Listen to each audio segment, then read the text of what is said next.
Man, what is it like to prepare for Green Bay knowing they do not have Davante Adams? How different is the prep without Davante Adams being involved? Yeah, it's going to be different. It's going to be different not seeing 17 out there and Aaron throwing, his golden boy the ball, at will, because he can pretty much put it anywhere. Davante Adams is very good at creating separations. Very good at the line of scrimmage when it's just a point of attack. He's that guy. That's just the truth of the matter. But it's going to be different seeing him not in that forest green and yellow. No question. So we're gonna have. It's going to be probably take us about a quarter to see. Find out who Aaron, because he haven't played all preseason. Yep. All you hear is about talks coming out of camp. We really don't know. Nothing's not on tape to really prove that. But it's probably going to take us about a quarter to kind of see, who his trusted guy is going to be. Yeah. It's going to be a filling out process for both clubs. And at the end of the day, because they haven't seen Kevin fully call plays. No question, exactly. Defense. So it's going to be a chess match, I believe, for about a quarter and a half, and it should be some. I expect good football to be played, and I obviously expect us to come out on top because that's what we prepare for. But yeah, it should be a good, really, really good competitive football game. Yeah, and when it goes to Aaron Rodgers, you talked about Aaron Rodgers, your career record against Aaron Rodgers in 6 career games. You're 4-2, Pat P. Okay, 2 games above 500 against Aaron Rodgers. What's it like to game plan for one of the best quarterbacks in the game and a guy like Aaron Rodgers? It's difficult because some of the stuff that you see on tape, you might not get that the week before the week going into your game because he do so much check with me. Mm-hmm. What is a check with me? A lot of our listeners and viewers probably don't know what that is. Yeah, he may get a play call on his helmet. Matt LaFleur may call a play in. Aaron may get a look that he don't like. And say, boom, we doing something else. And the next thing change it up. They running a whole new, pass scheme, or it can be a running scheme as well.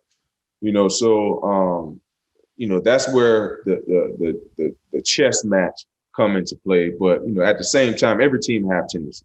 What I mean? So if we're as a defense, if we're able to rely on our responsibilities, our assignments, that will be able to get us out of downs. The biggest thing for us is not allowing big plays. We cannot allow big plays. We have to stop the run, and we must be stout in the red zone and also be fantastic in situational football because we understand that's something that hindered, that kept us back last year in order for us being the team that we knew we all could be. Mm-hmm. And speaking of the Green Bay Packers, you have 2 guys in your defense that played with them a year ago, and Smith and Sullivan. Have you learned anything about their offense or anything about their team, knowing that they've spent some years with the Green Bay Packers? No, not really. Although those guys been there a while, like I said, Aaron is 17 years, I think now? Yeah. Aaron was in my draft, 2005 draft. 17 years in the game. It's nothing that he didn't see. There's no looks that he haven't seen. So no question, he's seen it all. So in the best, predicament possible.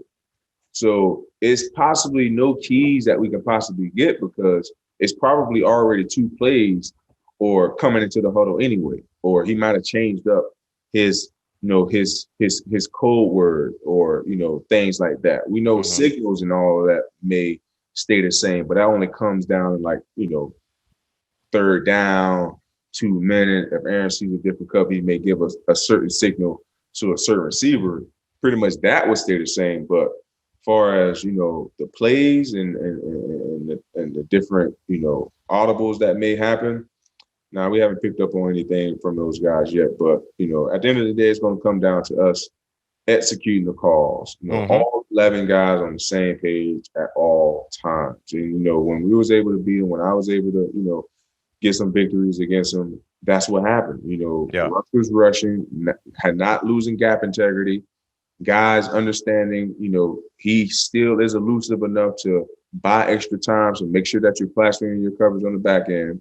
And also, we all know that he has that home run arm that can make any throw down the field, intermediate, off balance. It don't matter. He can make all the throws in the book. So if we're able to execute our assignments and contain our leverage, I think we'll be able to get ourselves out of downs.